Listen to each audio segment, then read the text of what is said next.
할렐루야. 지금도 하나님은 성경 말씀을 통하여 우리에게 말씀하십니다. 회개하라, 천국이 가까이 왔느니라. 회개하라, 천국이 가까이 왔느니라. 천국이 정말 가까이 왔습니다. 미루지 마시고 회개하시기 바랍니다. 죄송하지만 앞으로 이 땅에서 며칠을 더 사실 계획이십니까? 앞으로 며칠을 더 사실 수 있다고 생각하십니까?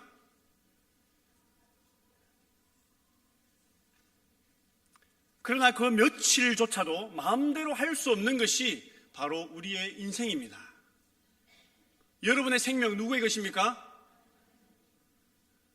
그럼 여러분 명의로 된 집, 건물 누구의 것입니까? 그럼 지금 여러분 지갑 속에 있는 돈은 누구의 것입니까? 갈수록 왜 약해지죠? 분명히 기억해야 합니다. 지금 여러분들의 지갑 속에 있는 돈, 통장 속에 있는 돈, 여러분 명의로 된 건물, 집, 내가 가지고 있는 하나님의 것입니다. 아멘? 지금 내가 가지고 있지만 주인은 하나님이 시라는 것입니다. 그래서 주인의 뜻대로 사용되어야 되는 것이죠. 인생은 그리 길지 않습니다. 그래서 저는 청년들을 보면 늘 이렇게 강조해서 강하게 권유합니다. 우리 청년부에 와서 함께 지어져 가자. 함께 해달라고. 왜인 줄 아십니까? 왜 그렇게 청년들만 보면 청년부 예배 드리고 가라고 붙들고 또 연락하고. 왜냐하면 청년의 시절은 그리 길지 않기 때문에 그렇습니다. 금방입니다. 금방. 그리고 지나가면 다시 돌아오지 않기 때문에 그런 것입니다. 청년만 그렇습니까? 우리 사랑하는 성도님들, 자녀들, 청년들 두고 계시다면 청년부로 보내십시오. 아멘 하십시오. 학생들을 두고 계십니까? 학생부에 보내십시오. 교회를 염려하고 걱정하고 기도하십니까? 기도만 하지 마시고 보내십시오. 시편 90편 10절 말씀에 우리의 연수가 70이요 강건하면 80이라도 그 연수의 자랑은 수고와 슬픔뿐이요 신속히 가니 우리가 날아가나이다. 연수의 자랑은 슬픔과 수고뿐이고 신속히 가는데 날아간다라고 말씀하고 있습니다. 시편 90편 12절 말씀에는 우리에게 우리 날 계수함을 가르치사 지혜로운 마음을 얻게 하소서. 우리에게 우리 날 계수함을, 며칠을 살 계획인지 며칠을 더 살 것이라고 생각하는지 그 날을 세어보라는 것입니다. 그리고 지혜로운 마음을 얻으라라고 성경은 말씀하고 있습니다. 성경은 이렇게 죽음을 인식하고 살아가는 것이 지혜로운 인생이라고 말씀하고 계십니다. 종말을 기억하고 준비하는 것이 인생의 유익이라고 말씀하고 계십니다. 세례 요한은 예수님이 이 땅에 오실 길을 준비하였습니다. 우리도 다시 오실 예수님의 길을 준비하는데 우리의 인생을 사용해야 하는 것입니다. 주님이 다시 오시는 그날에는 오늘 함께 읽은 말씀 12절 말씀처럼 손에 키를 들고 알곡과 쭉정이를 분명히 분별하실 것입니다. 주님 다시 오신 그날에는 알곡과 쭉정이를 키를 들고 분명히 나눈다는 것입니다.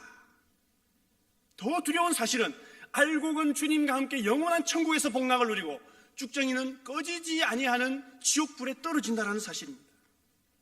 질문 드리겠습니다. 오늘 말씀의 제목입니다. 여러분 알곡입니까? 알곡입니까? 이 질문은 여러분이 내가 알곡이냐 아니냐의 질문이 아닙니다. 알곡이 알곡의 위치에 있느냐, 알곡의 역할을 잘 감당하고 있느냐의 질문입니다. 다시 한번 질문 드리겠습니다. 여러분 알곡입니까? 알곡은 특징이 있습니다. 알곡은 키질을 하면 할수록 안쪽으로 모이는 것이 알곡입니다. 시련과 고난, 어려움이 닥치면 닥칠수록 안쪽으로 모이는 것이 알곡이라는 것입니다. 알곡 성도는 기도의 자리로 모이게 되어 있습니다. 아멘. 알곡 성도는 예배의 자리를 사모하게 되어 있습니다. 은혜의 자리, 섬김의 자리를 찾아다닙니다. 왜냐하면 알곡이기 때문에. 그런데 죽정이는 다릅니다. 키질을 하면 할수록, 시련과 고난이 닥쳐오면 닥쳐올수록 바깥으로 나갑니다. 약한 바람에도 날아가 버립니다. 기도를 하지 않습니다. 예배를 소홀히 합니다. 은혜의 자리, 섬김의 자리를 피해 다닙니다. 알곡과 죽정이를 가리는 하나님의 키질은 이미 시작되었습니다. 그리고 하나님의 키질은 갈수록 더 강해질 것입니다. 우리에게 주어지는 오늘 하루의 삶을 무심코 보내지 않기를 바랍니다. 왜냐하면 지금은 그럴 때가 아니기 때문이죠. 반드시 감동의 하루를 보내시길 바랍니다. 억지로라도 감사의 하루를 보내시기 바랍니다. 오늘 이 땅의 삶을 마무리해도 주님 앞에서 후회가 없을 만큼 어제보다 오늘 더 사랑하고 오늘보다 내일 더 감사하는 알곡 성도가 되시기를 간절히 원합니다. 그러면 어떻게 알곡의 삶을 살 수 있을까요? 어떻게 하면 하나님이 원하시는 알곡 성도의 삶을 살 수 있을까요? 바로 예수님을 따라 살면 됩니다. 예수님을 따라 살면 알곡 성도의 삶이 되는 것입니다. 이 땅에 오셔서 우리에게 본을 보여주신 예수님의 공생의 여정들을 살펴보면서 우리가 따라가야 할 삶의 길을 살펴보려고 합니다. 예수님은 첫 번째로 공생애를 요단강에서 시작하셨습니다. 요단강에서 시작하셨습니다. 어떤 사건이 있었습니까? 예수님께서 세례를 받으실 때에 하늘이 갈라지고 성령이 비둘기같이 임했습니다. 그리고 하나님의 음성이 들려왔습니다. 이는 내 사랑하는 아들이요 내 기뻐하는 자라. 이는 내 사랑하는 아들이요 내 기뻐하는 자라. 우리도 이러한 음성을, 하나님의 음성을 마음속에 듣기를 원합니다. 우리는 성령을 사모해야 하는 것입니다. 성령 충만한 삶을 살아야 합니다. 예수님께서 이 땅에서 마지막 유언을 하실 때도 사도행전 1장 4절 말씀에 예루살렘을 떠나지 말고 아버지께서 약속하신 것을 기다리라. 아버지께서 약속하신 것이 무엇이죠? 성령입니다. 성령. 아버지께서 약속하신 것을 기다리라. 여러분 기다리고 있습니까? 성령을 사모하고 성령 충만을 늘 기다리고 있습니까? 잠시 잊으셨나요?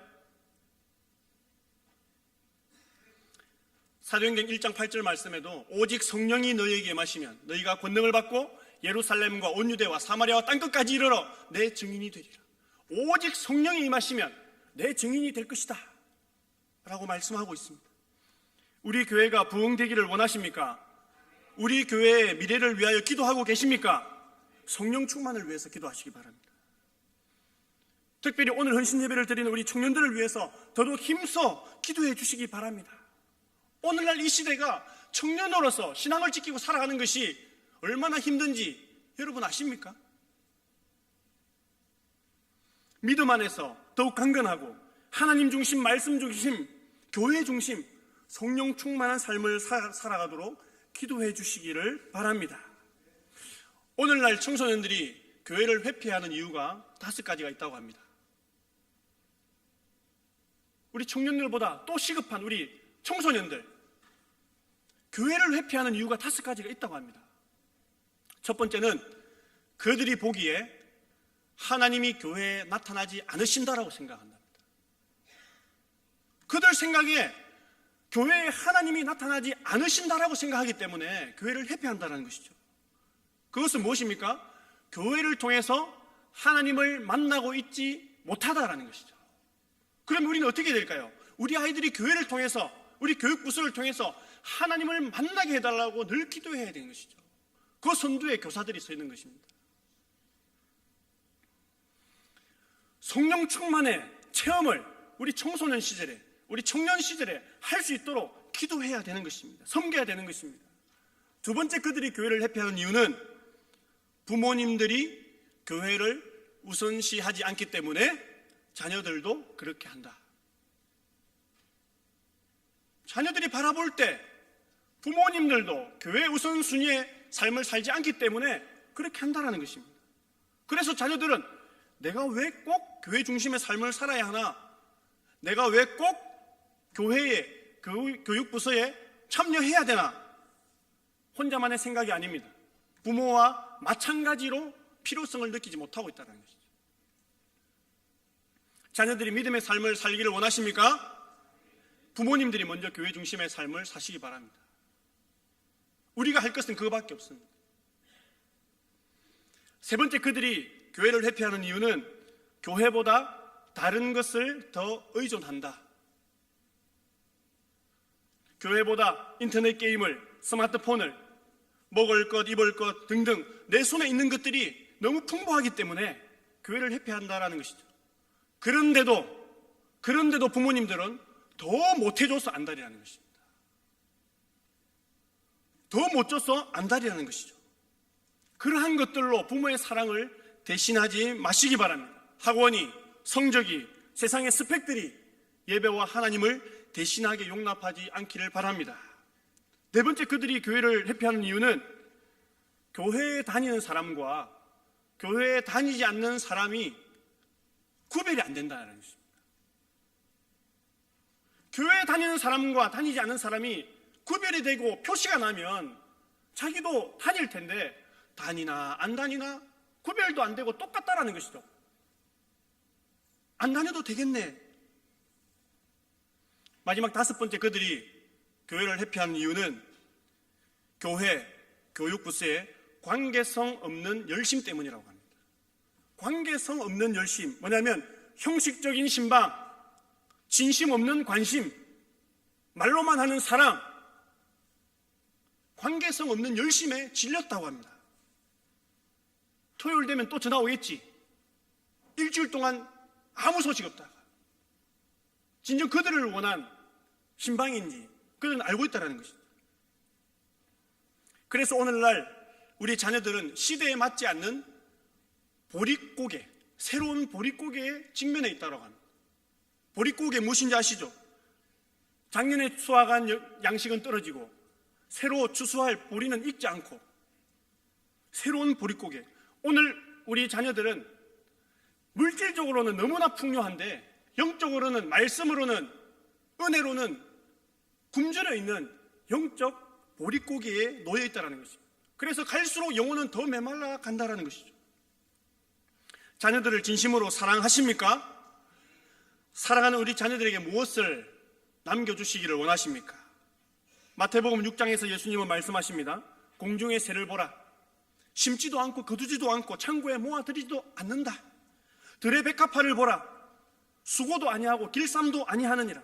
오늘 있다가 내일 아궁이에 들어갈 저 덜풀도 하나님께서 입히시거든 하물며 너희일까 보냐. 믿음이 작은 자들아. 그러므로 염려하여 이르기를 무엇을 입을까, 무엇을 마실까, 무엇을 입을까 염려하지 말라. 이는 다 이방인들이 구하는 것이라. 너희 하늘 아버지께서 이 모든 것이 너희에게 있어야 할 줄을 아시느니라. 그런즉 너희는 먼저 그의 나라와 그의 의를 구하라. 그리하면 이 모든 것을 너희에게 더하시리라 말씀하십니다. 누가복음 11장 말씀에서도 예수님은 구하라 그러면 너희에게 주실 것이요, 찾으라 그러면 찾아낼 것이요, 문을 두드리라 그리하면 열릴 것이다. 너희 중에 아버지 된 자로서 누가 아들이 생선을 달라고 하는데 생선 대신 뱀을 주며 알을 달라고 하는데 정갈을 주겠느냐? 너희가 악할지라도 좋은 것을 자식에게 줄 줄 알거든. 하물며 너희 하늘 아버지께서 구하는 자에게 무엇을 주시지 않겠느냐고요? 성령을 주시지 않겠느냐. 하나님은 성령을 주시기를 원하신다는 것입니다. 하물며 너희 하늘 아버지께서 구하는 자에게 모든 문제에 맞는 키, 성령을 주시지 않겠느냐. 우리는 돌려 구하는 것이 아니라 성령을 먼저 구해야 되는 것이죠. 자녀들에게 물려줄 최고의 선물, 값진 유산은 성령인 줄 믿습니다.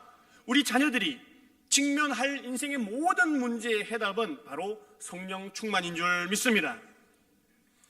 내가 매일 기쁘게 순례의 길 행함은 주의 팔이 나를 안보하며 내가 주의 큰 복을 받는 참된 비결은 주의 영이 함께함이라. 전에 죄에 빠져서 평안함이 없을 때 예수 십자가의 공로 힘입어 그 발 아래 엎드려 참된 평화 얻음은 주의 영이 함께함이라. 주의 영이 함께함이라. 나와 동행하시고 모든 염려하시니 나는 숲의 새와 같이 기쁘다. 내가 기쁜 마음으로 주의 뜻을 행함은 주의 영이 함께함이라. 우리 다 함께 성령이 계시네 할렐루야 함께 하시네. 좁은 길을 걸으며 밤낮 기뻐하는 것 주의 영이 함께함이라. 할렐루야, 할렐루야. 자녀들의 성령 충만을 위해서 더욱 기도하고 노력하시길 바랍니다. 지금도 노력하고 기도하시고 계실 것입니다. 더더욱 기도하시기 바랍니다. 그리하여 먼 훗날에 자녀들이 주님 앞에 섰을 때에 부모님께 감사할 수 있도록, 부모님이 나에게 오늘 이 날을 위해서 성령 충만을 부르짖었구나. 내가 보든 안 보든 눈물을 흘리고 기도하였구나. 성령의 능력을 우리 아이들에게 나누어 주시기를 간절히 원합니다. 예수님은 성령에 이끌려 광야로 가셨습니다. 광야. 그리고 예수님은 사단에게 시험을 받으셨습니다. 예수님은 그 시험을 말씀으로 이겨내셨습니다. 사단을 말씀으로 물리치셨습니다. 말씀에 보면 기록되었으되, 예수님이 말씀하십니다. 사단을 향하여 명합니다. 기록되었으되 사람이 떡으로만 살 것이 아니요 하나님의 입으로부터 나오는 모든 말씀으로 살 것이라. 또 기록되었으되 주 너의 하나님을 시험하지 말라. 사단아 물러가라. 기록되었으되 주 너의 하나님께만 경배하고 다만 그를 섬기라. 우리도 이 광야와 같은 이 세상에서 이 고난과 시련을 말씀으로 이겨내야 되는 줄 믿습니다. 우리 안에 말씀이 살아있는 한 사단은 결코 우리를 넘어뜨릴 수 없기 때문입니다. 예수님이 부활하시고 성천하신 후에 핍박은 더욱 심해졌습니다. 예수님이 성천하신 후에 세상 가운데 핍박은 더욱 심해졌습니다. 그러나 성령 충만받은, 성령 충만을 경험한 제자들은 오히려 목숨도 아끼지 않고 복음을 증거했습니다. 그래서 지금 우리가 하나님을 알고 믿고 있는 것 아닙니까? 누가 전해주었습니까? 특히 64년 네로 황제 당시에는 로마 대화재 사건을 통해서 박해는 불일듯이 일어났습니다. 잘 아시죠? 원형 극장에서 짐승들의 밥이 되었습니다. 로마 대로변에 십자가를 세워놓고 믿는 성도들을 매달아 놓고 기름을 묻히고 불을 질러서 가로등 놀이를 했다니까요, 네로가. 그러나 그러한 핍박에도 복음의 확산을 멈추지 않았습니다. 카타콤이라는 땅속 동굴 속에서 신앙은 더욱 강해졌던 것입니다. 현재 로마에만 발견된 것이 지하 카타콤 동굴이 150km에 달한다고 합니다. 그리고 터키나 카파도키아에 지하 세계, 지하 도시들이 많이 형성되어 있는 것이 발견되고 있습니다. 생각해 보십시오. 2000년 전입니다. 2000년 전 땅속 생활이 얼마나 힘들었겠습니까? 숨어 사는 것이. 그 안에서 태어나고 죽은 사람도 있을 것입니다. 왜입니까? 신앙 때문에, 복음 때문에. 중간중간에는 조금 넓은 공간들이 만들어져 있다고 합니다. 그 동굴 속을 가로지르다가 서로 만나면 그곳에서 손을 잡고 울며 기도했다라는 것이죠. 내일이면 살아서 못 만날 수도 있으니까, 내일이면 죽임을 당할 수도 있으니까, 공간만 있으면 조금 크게 불을 덮어서 만나서 기도하고 세례를 베풀고 성찬식을 하고 천국에서 만나자. 그게 카타콤 신앙이죠.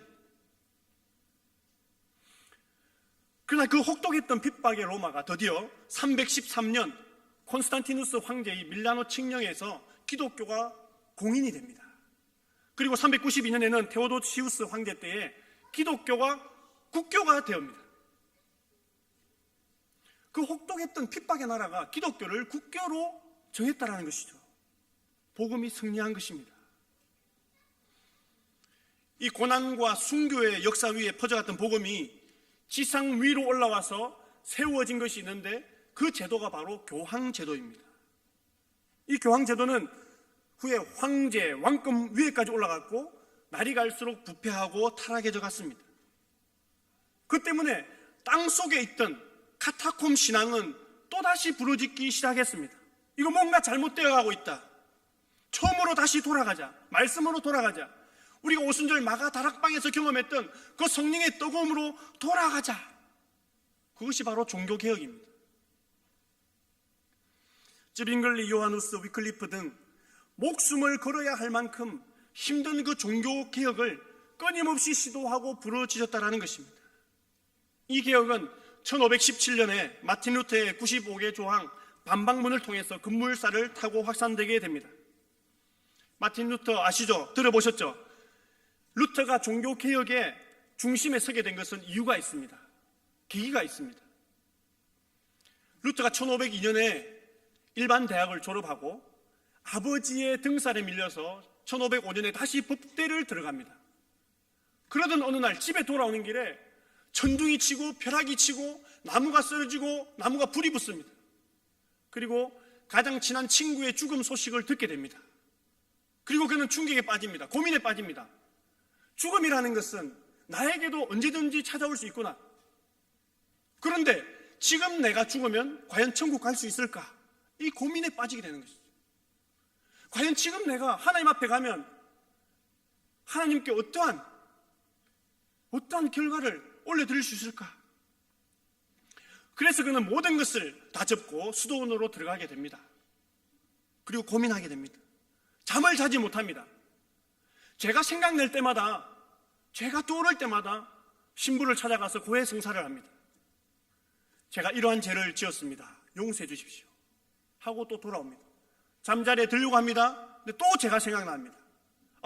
이 죄를 가지고 잠들면 내가 내일 천국에 가지 못하면 어쩌나. 다시 신부를 찾아갑니다.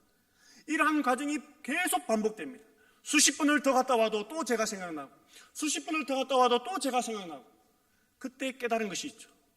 이러한 방법으로는 죄의 문제를 도저히 해결할 수 없다. 왜냐하면 고해 성사를 하고 죄를 용서받고 돌아오는 속도보다 돌아와서 죄를 깨닫는 것이, 죄를 인식하는 것이, 죄를 발견하는 속도가 훨씬 더 빠르다는 것이죠. 그럼 그 속도를 따라잡을 수가 없지 않습니까? 그래서 오직 말씀, 오직 은혜, 오직 은총,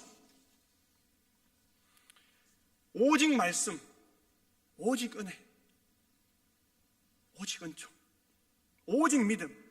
의인은 믿음으로 말미암아 살리라. 믿음으로 구원받는다라는 것을 깨닫게 된 것입니다. 그것이 바로 그 유명한 비텐베르그 어거스틴 수도원 탑의 경험이라고 합니다. 하나님은 진노의 하나님이 아니시라 은혜의 하나님이시라는 것을 깨닫게 된 것이죠.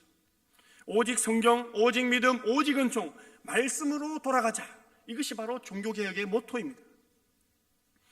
이 루터의 개혁을 칼빈이 기독교 교리와 정립시킨 것이 바로 기독교 강요입니다. 이렇게 오늘날 개신교가 정립화되게 되었습니다. 시대가 열리게 되었습니다. 바로 초대 사도들의 신앙, 오랫동안 땅속에서 울부짖고 갈구하였던 그 카타콤 신앙이 다시 회복된 것입니다. 죽음도 어떤 고난도 그 복음의 확산을 막지 못했습니다. 지금도 우리를 넘어뜨리려고 하는 고난과 삶의 문제들이 많이 있습니다. 우리 주위에 돌아보십시오. 각종 문제 때문에 힘들어하는 지체들이 얼마나 많습니까? 그러나 문제를 문제로 삼으면 더 큰 문제가 되고, 그 문제를 기도 제목으로 삼으면 간증이 됩니다. 한번 따라해 볼까요? 문제를 문제로 여기면 더 큰 문제가 되고, 문제를 기도 제목으로 삼으면 간증이 된다. 할렐루야. 문제를 바라보시겠습니까? 기도의 제목으로 삼고 간증으로 얻고 싶습니까? 차를 타거나 기차를 타면 꼭 만나는 것이 있습니다. 바로 터널입니다. 터널. 우리가 차를 타고 서울로 가거나 기차를 타고 어디를 갈 때 많이 만나는 것이 바로 터널입니다. 여러분, 터널을 왜 뚫어놨을까요? 왜 터널을 뚫어놨을까요? 그 길을 뚫고 지나가야 하기 때문에 그렇습니다. 우리가 산을 만날 때마다 다 피해서 돌아간다면 목적지에 도달할 수 없습니다. 왜 터널을 뚫었을까요? 그것을 뚫고 지나가야 하기 때문에 그렇습니다. 우리에게 고난과 시련이 있습니다. 어떻게 해야 될까요? 뚫고 지나가야 됩니다. 뚫고 지나가야 됩니다.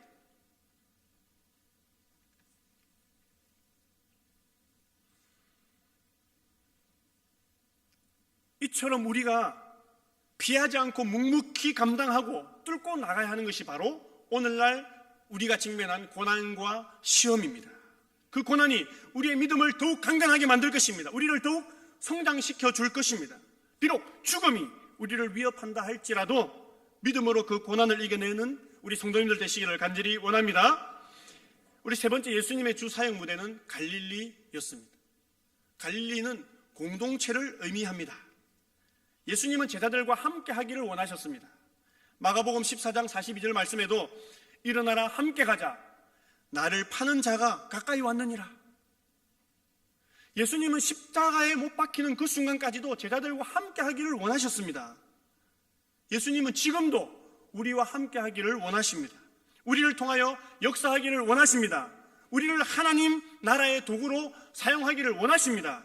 기도의 동력자, 믿음의 동력자, 하나님 나라 완성의 동력자가 되기를 주님은 지금도 기다리고 계신다라는 것입니다. 네 번째 예수님의 공생의 최종 목적지는 예루살렘이었습니다. 아버지의 뜻이 거기에 있었기 때문에 예수님은 예루살렘을 향하여 한 걸음씩 한 걸음씩 나아갔던 것입니다. 무엇을 의미합니까? 바로 십자가입니다. 십자가. 예수님 공생의 최종 목적지는 예루살렘 십자가.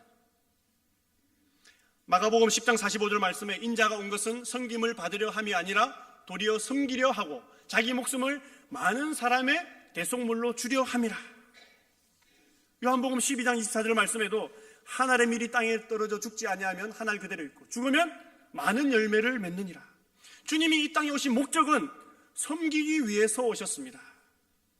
자기 목숨을 우리를 위해, 나를 위해 대속물로 주시기 위해서입니다. 한 알의 밀이 되어서 새 생명의 열매를 맺기 위해서였습니다. 죄인된 우리를 하나님께로 인도할 구원의 길을 여시기 위해서 이 땅에 오셨습니다. 믿으십니까? 미국에 가면 휴스턴에 큰 교회가 있습니다. 어느 날 그 교회에 담임 목사님이 예배를 인도하다가 저 뒤에 앉으신 백발의 노인분을 강당으로 모셨습니다. 그리고 그분에게 간증을 부탁했습니다. 그 노 신사는 간증을 하기 시작했습니다. 제가 젊었을 때에 제 아들과 제 아들 친구를 데리고 요트를 타고 먼 바다에 나갔었습니다. 그런데 갑자기 돌풍이 불고 배가 파손되어서 다 죽게 생겼습니다. 그런데 그때 배에는 구명조끼가 하나밖에 없었습니다. 어떻게 하죠? 사람은 세 사람이고 구명조끼는 하나밖에 없습니다. 보니까 자기는 수영을 조금 할 줄 아는데 아들도 수영을 하지 못하고 아들 친구도 수영을 하지 못합니다. 어떻게 할까요? 우리 여러분 어떻게 하시겠습니까? 근데 그는 순간 고민에 빠집니다. 나와 아들은 지금 하나님을 믿고 구원을 선물로 얻었기 때문에 지금 죽어도 천국 가는데 아들 친구는 지금 하나님을 믿지 않기 때문에 지금 이대로 죽으면 지옥에 가는데 어떡하나? 이 조끼를 아들 친구에게 줍니다. 그리고 아들에게 한마디 합니다. 아들아, 미안하다. 우리 천국에서 다시 만나자. 과연 여러분 그렇게 할 수 있을까요? 여러분 그렇게 하실 수 있겠습니까?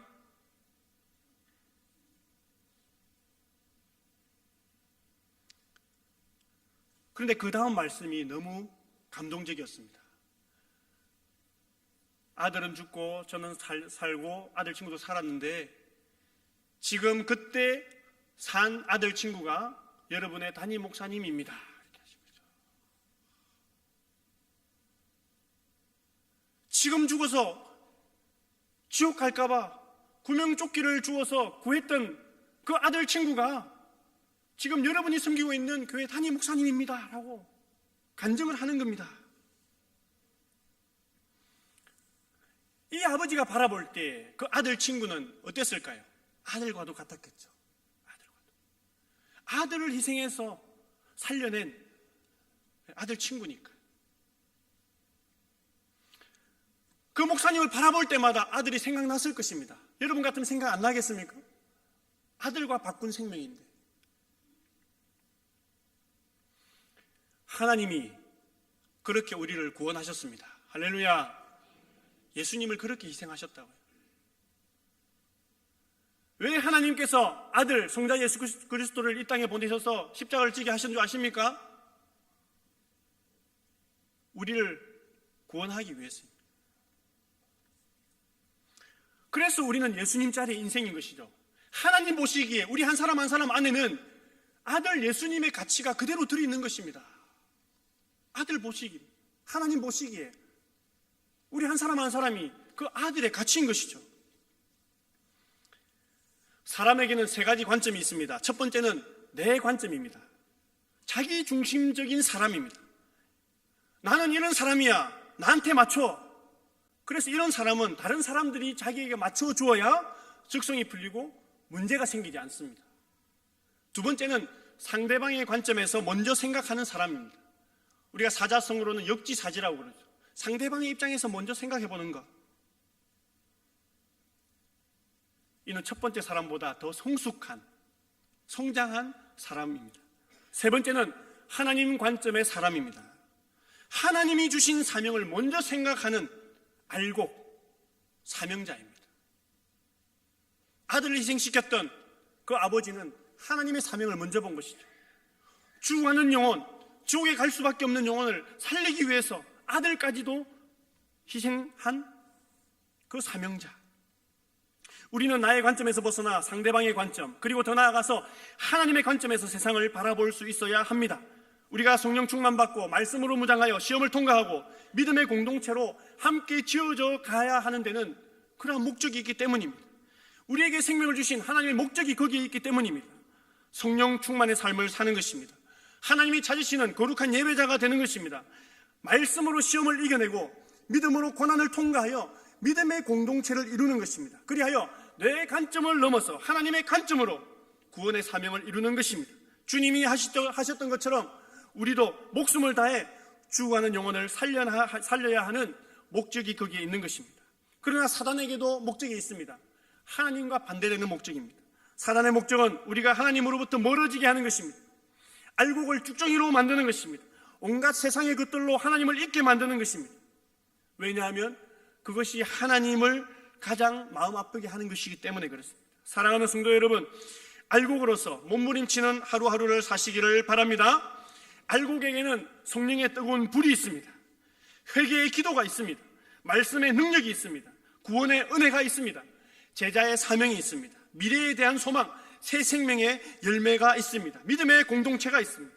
내 관점을 넘어 상대방을 먼저 이해하고 더 나아가 하나님 관점에서 죽어가는 영혼을 목숨 다해 살려나가는 하나님이 찾으시는 거룩한 알곡 사명자가 되시기를 간절히 원합니다. 기도드리겠습니다.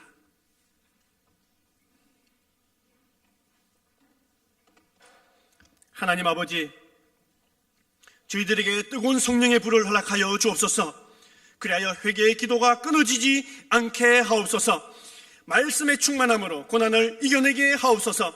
날마다 구원의 은혜로 기쁨이 충만하게 하시고 주님의 몸된 교회 안에서 연합을 이루게 하여 주옵소서. 그리하여 내 관점을 넘어 상대방을 먼저 이해하고 사랑하고 더 나아가 하나님의 관점에서 죽어가는 영혼을 목숨 다해 살려나가는 하나님이 찾으시는 거룩한 알곡 사명자가 되게 하옵소서. 예수 그리스도 이름으로 기도하옵나이다. 아멘.